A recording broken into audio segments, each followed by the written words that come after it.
Pasa a vosotros. Continuamos con nuestra segunda porción del libro de Números, nuestra porción Levanta. Nos encontramos ahora en nuestra tercera lectura. Estamos iniciando el capítulo 5. Después de haber inaugurado el santuario y ordenar la disciplina de su traslado, ordenó el cuidado de su santidad, que consiste en alejar a toda persona impura de ese lugar sagrado. Dice, verso 1. Y habló Dios a Moisés diciendo, ordena a los hijos de Israel y que expulsen del campamento a todo portador de tzaraat, recordamos, es una especie de lepra, a todo el que tuvo una emisión seminal y a todo el que se impurificó de un cuerpo, es decir, de un muerto. Si recordamos, habíamos hablado que eran tres campamentos. El primero donde estaba el tabernáculo, el segundo de los levitas alrededor del tabernáculo y el tercero del resto del pueblo de las tribus de Israel. Entonces, ha dado tres niveles, digamos, de impureza. El de tzaraat, que era la más grave, debía estar afuera de los tres campamentos. El de una emisión seminal podía estar en el campamento de los israelitas, no en los otros dos. Y el que se impurificó por haber tocado un muerto podía llegar incluso a estar en el campamento de los levitas, pero ya no podía entrar a el tabernáculo, no podía acercarse a este lugar tan especial. Dice entonces, verso 3, desde varón hasta hembra expulsarán, afuera del campamento los mandarás, y no impurificarán a sus campamentos, en los que yo moro dentro de ellos. E hicieron así los hijos de Israel, y expulsaron a ellos afuera del campamento, conforme habló Dios a Moisés, así hicieron los hijos de Israel. Ahora, la siguiente parte nos va a tratar sobre una persona que ha cometido robo. Sobre todo que ha dicho que no ha robado, luego confesó su delito, entonces paga el capital robado, más aparte una multa de la quinta parte, más el sacrificio de culpa. A pesar de que esta porción fue mencionada en Levítico 5, la Escritura lo repite para establecer que solamente cuando confiesa se aplica esto, y además para explicar qué se hace en caso de que el perjudicado falleció y no tiene herederos legales a quien pagar el robo. Dice entonces el verso 5. Y habló Dios a Moisés diciendo, habla a los hijos de Israel, un hombre o una mujer que hicieren de todos los pecados del hombre, y nos preguntamos por qué dice pecados del hombre. Bueno, todos los pecados provienen del primer pecado que cometió el primer hombre. Además, así como Adán con su pecado se perjudicó a él mismo, perjudicó también al resto del mundo trayendo la muerte. Así también el pecado que comete una persona se perjudica a él y al mundo. Y aunque una persona pudiera decir que es privado, es de ella, lo cierto es que destruye tanto en su aquí y su ahora como a su futuro.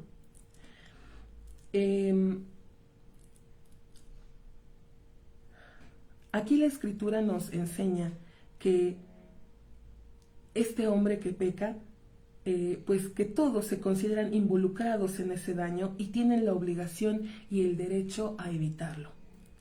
Dice el verso, defraudando un fraude en contra de Dios. ¿Por qué dice un fraude? Defraudando un fraude en contra de Dios.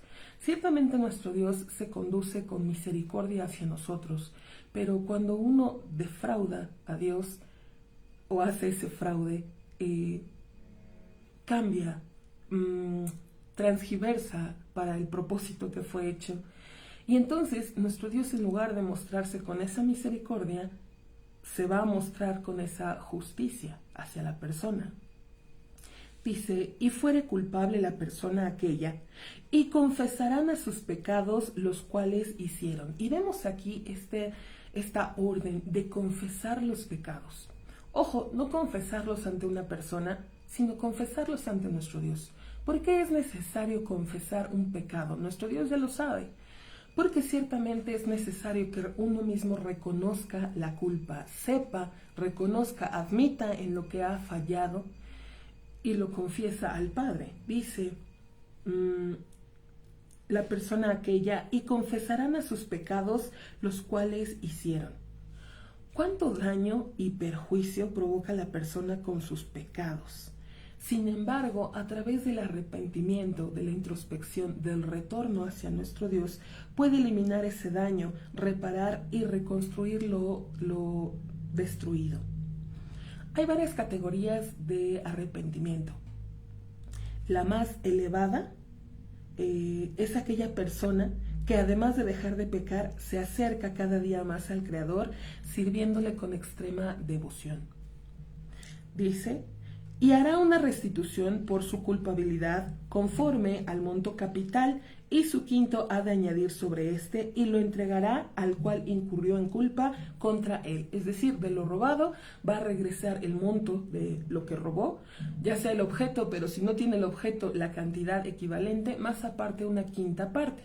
Dice el verso 8, y si no tuviere el hombre un redentor para devolver el monto de la culpa a él, es decir, a quien le robó, lo que decíamos al principio, falleció, no tiene un heredero a quien regresarle esto, dice, el monto de la culpa regresada es para Dios, para el sacerdote, además del carnero de expiación, el cual ha de expiarse él sobre éste. Y toda porción de todos los sacrificios sagrados de los hijos de Israel, los cuales trajeren para el sacerdote, para él será. Y cada persona a su diezmo sagrado de él serán. ¿Qué significa de él serán? Entendemos que el diezmo es dedicado para nuestro Dios, pero la persona que ha diezmado tiene cierto derecho sobre ese diezmo. ¿Cuál es su derecho? Que va a decidir a qué sacerdote se lo va a dar. Porque acabamos de leer que eso va a ser para el sacerdote. Seguimos leyendo. Verso 10. Y cada persona a su diezmo sagrado de él serán. La persona que diere para el sacerdote, para él será. Entre otras cosas, nos acaba de decir, la persona que diere para el sacerdote, para él será. ¿Cómo? Si ya se lo di al sacerdote, ¿cómo va a ser para mí? Entendemos la grandeza de lo que es el diezmo, el dar de lo que Dios nos da, lo recibido de sus manos es lo mismo que le entregamos. Le voy a plantear una historia.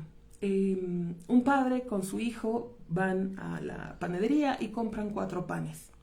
En el camino de regreso a casa encuentran a un hombre que está mendigando y le dan un pan. El hombre les agradece y el padre contesta gracias. Entonces el hijo se cuestiona y le pregunta al papá, ¿por qué le das las gracias? A lo que el papá contesta con otra pregunta, hijo, ¿cuántos panes tenemos? Compramos 4, dimos 1, nos quedan 3. No, lo cierto es que estos panes que tenemos aquí, vamos a llegar a casa, nos los vamos a comer y se acabó. Me recuerda un texto que dijera el maestro, que hagamos tesoros en el cielo, donde ni el orín ni la polilla corrompen. Porque precisamente el Padre le explica, en realidad lo que tenemos es ese acto de bondad que hicimos, esa caridad que tuvimos para con el mendigo, eso es lo que se preserva, eso es lo que va a durar por años. Lo mismo aplica para cuando uno da su diezmo, cuando uno decide que nada es suyo y que regresa a Dios lo que le pertenece, nuestro Dios nos retribuye. Ciertamente Él nos retribuyó, nos retribuye y nos retribuirá. Para siempre se mantiene ese acto que hicimos, esa bondad que tuvimos para con el otro.